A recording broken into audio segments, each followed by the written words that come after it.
어떤 운동 경기를 볼 때 규칙을 모르고 보면 재미가 없죠. 아무리 세기의 빅매치가 눈앞에서 펼쳐진다고 하더라도 규칙을 모르면 좀 지루하게 마련입니다. 그래서 무언가를 알고 즐기려면은 관심을 갖고 시간을 투자해야 하는 법이죠. 클래식 음악도 마찬가지입니다. 막막하게 느껴지는 클래식 음악도 작곡가의 사상이나 시대적 배경을 알고 들으면 그 음악 속에 담겨져 있는 감정을 마음으로 느낄 수가 있습니다. 클래식 음악도 결국에는 사랑을 이야기하고 슬픔을 노래하는 감정의 표현이기 때문이죠. TV평생대학 지난 시간에 이어서 힘있고 재미있는 해석과 함께 클래식 음악의 깊고 넓은 세계에 빠져봅니다.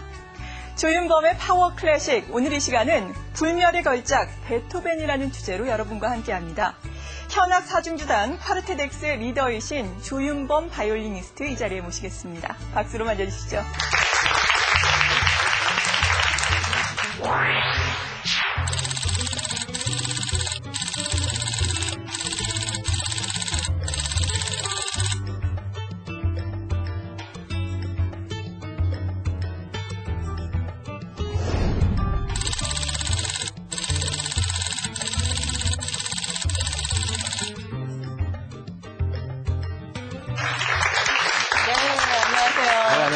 네, 이 시간 작곡가들의 인생과 또 삶에 대해서 뒤돌아보면서 클래식을 아주 재미있게 인도해주고 계신데요. 네.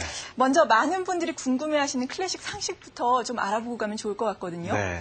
왜 클래식 음악의 제목에 보면 여러 가지 또 숫자가 이렇게 새겨져 있잖아요. 그건 어떤 것을 의미하는 겁니까? 사실 뭐 몇 악장 하는 것도 있지만요. 제일 어려운 건 작품 번호입니다. OP 몇 번 이런 번호가 나오는데요. 이거 보면 좀 외워야 될 것 같잖아요. 이 작품 번호는 사실 몇 번째 출판된 악보냐라는 뜻입니다. 그렇게 해서 작곡가가 맨 처음 출판사와 계약을 하고 자기 음악을 출판하게 되면 그 작품이 작품 번호 1번이 됩니다. 그런 맥락에서 본다면 우리가 좀 더 쉽게 이해할 수 있는 거죠. 그러니까 몇 번째 출판한 음반이다. 예, 그렇죠. 그 당시에는 음반이 없었기 때문에 일단 악보 번호로 출판된 번호를 얘기합니다. 의외로 좀 간단하네요. 저는 상당히 어려울 줄 알았거든요. 그렇죠. 우리가 뭐 영어로 OP 뭐 이렇게 써있기 때문에 어렵게 느껴지지만 뭐 출판 번호 해놓으면 아주 간단해지는 거죠. 네, 그렇군요. 오늘 이 시간 베토벤에 대해서 알아볼 텐데요. 먼저 베토벤 하면은 저만 그런 건지 모르겠는데 왠지 좀 괴팍하고 좀 우울한 음악가일 것 같다라는 생각이 들거든요. 실제로 그렇죠. 그런가요? 일단 그 사람의 얼굴을 보면 좀 괴팍해 보이잖아요. 또 좀 우울하다고 느끼는 것은 이 사람이 귀가 들리지 않는 작곡가였기 때문에 많이들 그렇게 생각하시지만 실제로는 굉장히 쾌활한 사람이었고요. 입에 항상 농담을 달고 다녔습니다. 물론 괴팍했던 사람은 맞아요. 네, 이런 베토벤의 음악 세계에 오늘 빠져보겠습니다. 이 불멸의 걸작 베토벤, 이 시간 바이올리니스트 조윤범 씨의 해석과 함께 또 콰르테덱스가 이 베토벤의 음악을 직접 연주를 해주니까요. 여러분 기대하셔도 좋을 것 같습니다. 지금 함께 베토벤의 음악 세계에 빠져보시죠. 예, 베토벤입니다. 지금부터 이 엄청난 사람을 소개하겠습니다. 베토벤. 베토벤을 존경하지 않는 음악가는 없습니다. 일단 베토벤 존경하지 않는다고 얘기하면 우리가 음악가로 쳐주질 않아요. 모든 음악가가 베토벤을 존경합니다.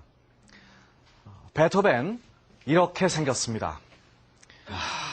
정말 좀 무섭고 사람이 좀 진지하고 이래 보이지만 우리가 그림으로 볼 때 좀 오해가 많습니다. 이 그림만 이래요. 또 이 사람의 그 헝클어진 머리가 굉장히 좀 트레이드 마크처럼 돼 있는데요. 이 시대 사람들이 대부분 머리가 헝클어져 있었습니다. 왜냐하면 이 직전에 하이든이나 모차르트 같은 사람까지 가발을 썼었어요.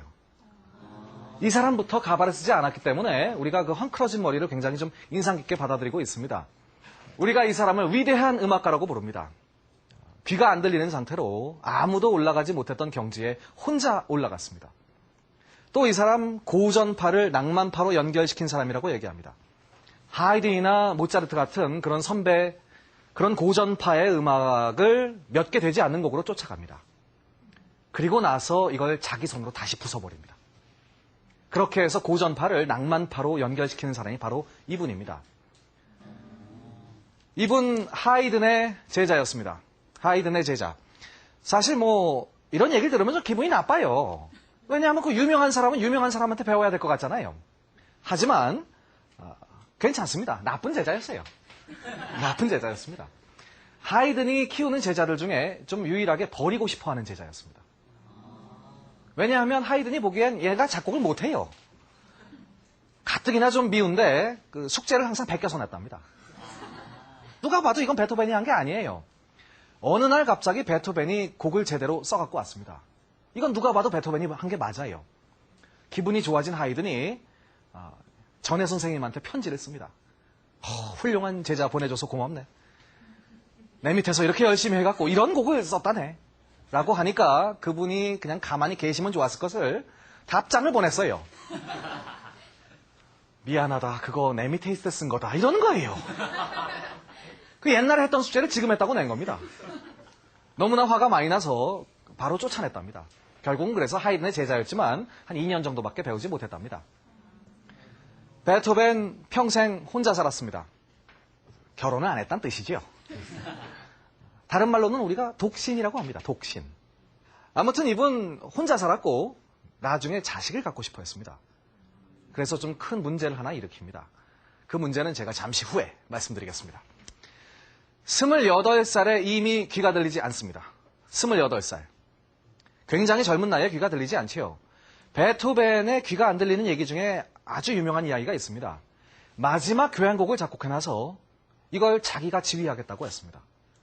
귀가 안 들리는 사람이 직접 지휘를 하겠다고 나선 거지요. 그 합창교향곡에 대해서는 제가 또 잠시 후에 말씀드리겠습니다.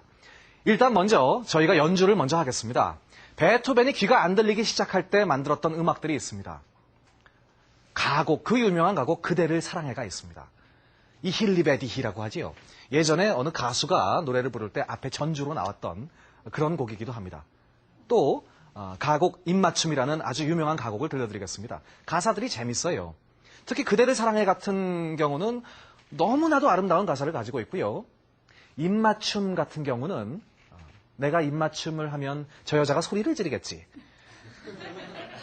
소리를 질렀나? 질렀다.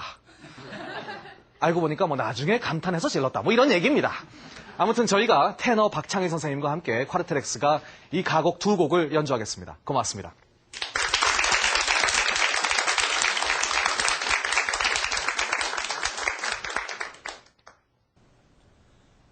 Ich liebe dich so wie